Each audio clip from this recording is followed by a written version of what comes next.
வணக்கம் ஃப்ரெண்ட்ஸ், அனைவருக்கும் வணக்கம். இன்னைக்கு நம்ம மட்டன் குழம்பு செய்ய போறோம். சரிங்க. அதாவது திண்டுக்கல் மட்டன் குழம்பு, மண்பானை மட்டன் குழம்பு. இந்த மண்பானை, இந்த பானை எடுத்து வச்சிருக்கோம். இந்த பானையில இந்த செட்டியில மட்டன் குழம்பு வைக்கலாம். சரிங்களா? பாருங்க, 1/2 கிலோ மட்டன் எடுத்து வச்சிருக்கோம். இப்போ இது விழுதுகள், இது விழுது வைக்க போறோம். விழுது அரைச்சு இங்கே பாருங்க, கொஞ்சம் போல கல்பாசம், 2-3 ஏலக்காய், 3 கிராம்பு, கொஞ்சம் இஞ்சி, கொஞ்சம் போல் வெங்காயம், கொஞ்சம் வெள்ளைப்பூடு, இதை பூரா நல்லா விழுது போல் அரைச்சிக்கலாம். சரிங்களா? இதை பற்ற வச்சு சரி. நம்ம இப்போ எண்ணெய் ஊற்றலாமுங்க.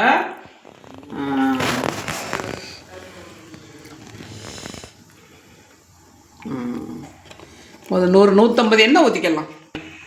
நம்ம இஞ்சி பூண்டு இதெல்லாம் எடுத்து வச்சோம்ல, அதை ஒரு அரை அரைச்சிக்கலாம். அரைச்சி அதை போட்டு வதக்கலாம்.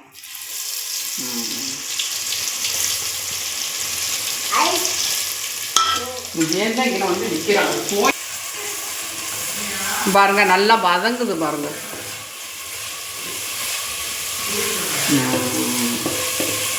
இஞ்சி பூண்டு விழுது வதங்குது நல்லா. இஞ்சி பூண்டு நல்லா வதங்கிடுச்சு பாருங்க. இப்போ நம்ம கழுவி வச்சுருக்கோம்ல மட்டன், அதை போட்டு விடலாம்.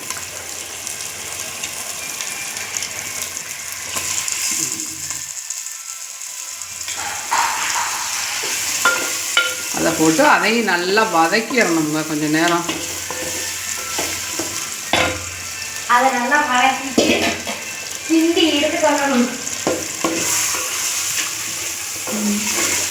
ஆமாம்,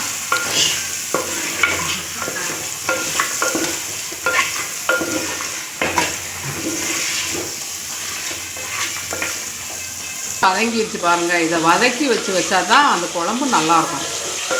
அதனால் வதக்கி வச்சு வைக்கிறோம். நம்ம நல்லா வதங்கிடுச்சு. இல்லை தண்ணி ஊற்றலாம்.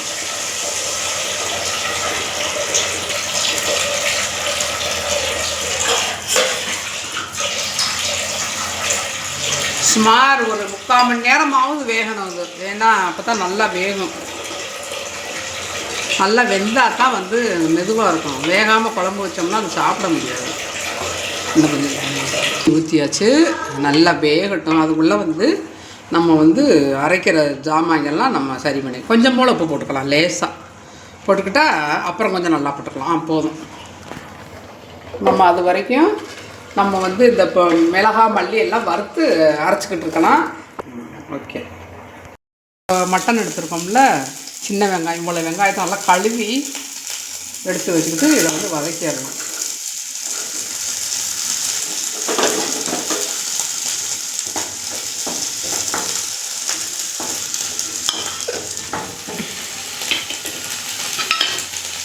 இது கூட இந்த கருவேப்பிலை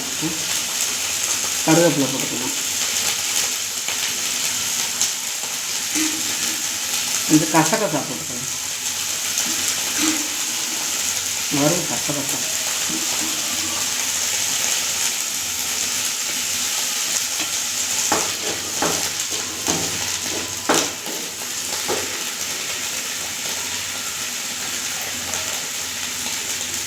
எண்ணெய் ஊற்றிக்கலாம். எண்ணெய் ஊற்றி வதக்கணும்.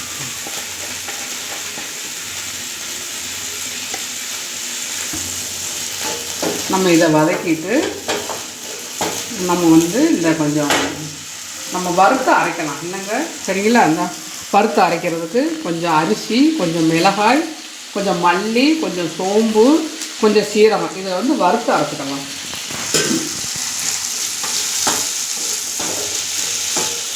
வெங்காயம் நல்லா வதங்கிடுச்சுங்க.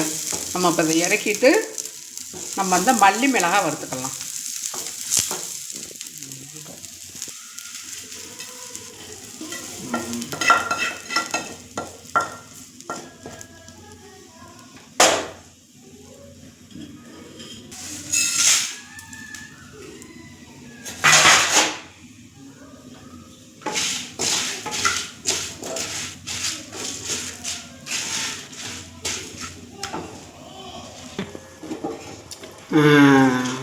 அரை 3/4 மணி நேரம் வெந்துருச்சு. மட்டன் இப்போ நல்லா வெந்துருச்சு பாருங்கள். இப்போ நம்ம இப்போ எல்லா சேர்மானங்கள் எல்லாத்தையும் சேர்க்கலாம். சரிங்களா? நம்ம அரைச்சி வச்சுருந்தோம்ல அந்த வறுத்தம்ல இதை கம்மி நம்ம வறுத்தம்ல அந்த அரைச்ச அந்த சாந்து இந்த வெங்காய சாந்து இதெல்லாம் போட்டுடலாம்.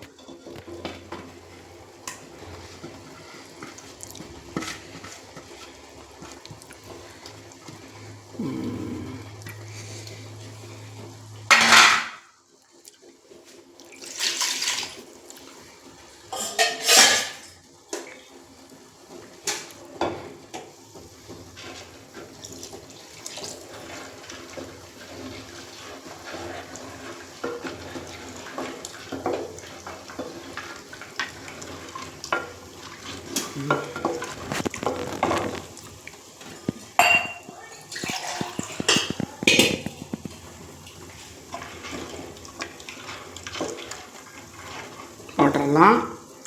கொஞ்சம் உப்பு போட்டுடலாம்.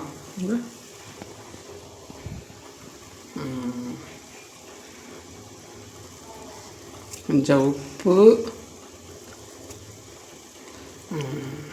கொஞ்சம் உப்பு போட்டாச்சு. இப்போ இது நல்லா கொதிக்கட்டும்.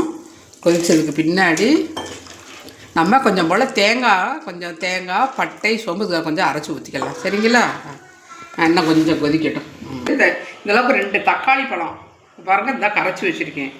இதை கையில் கரைச்சி ஊற்றினா தான் நல்லாயிருக்கும். அதை ஊற்றி விட்டுறலாம். ஊற்றிட்டு என்ன புளிப்பு வேணும்ல ஊற்றிட்டு நம்ம வந்து இப்போ வந்து தேங்காய் கொஞ்சம் அரைச்சிக்கலாம். இந்த தேங்காய்க்கு 2 கிராம்பு, ஒரு 4 கிராம்பு, 2 ஏலக்காய், ஒரு 4 அன்னாசி பூ, கொஞ்சம் மூளைப்பட்டை, கொஞ்சம் கல்பாசம், கொஞ்சம் தேங்காய் அதுகளை வச்சு அரைச்சிக்கலாம். இறக்க போகும்போது இதுகளை அரைச்சி ஊற்றி நம்ம இறக்கிடலாம். குழம்பு ரெடி ஆயிடுச்சுங்க. இங்கே பாருங்கள், இந்த நல்லா வெந்து இங்கே பாருங்கள், இந்த மட்டன் குழம்பு.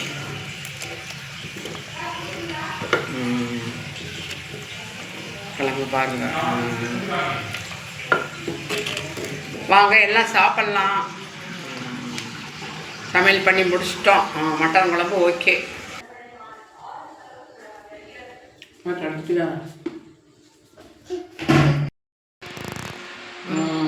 மட்டன் குழம்பு ரெடி ஆயிடுச்சுங்க. நம்ம சாப்பிட்லாங்களா?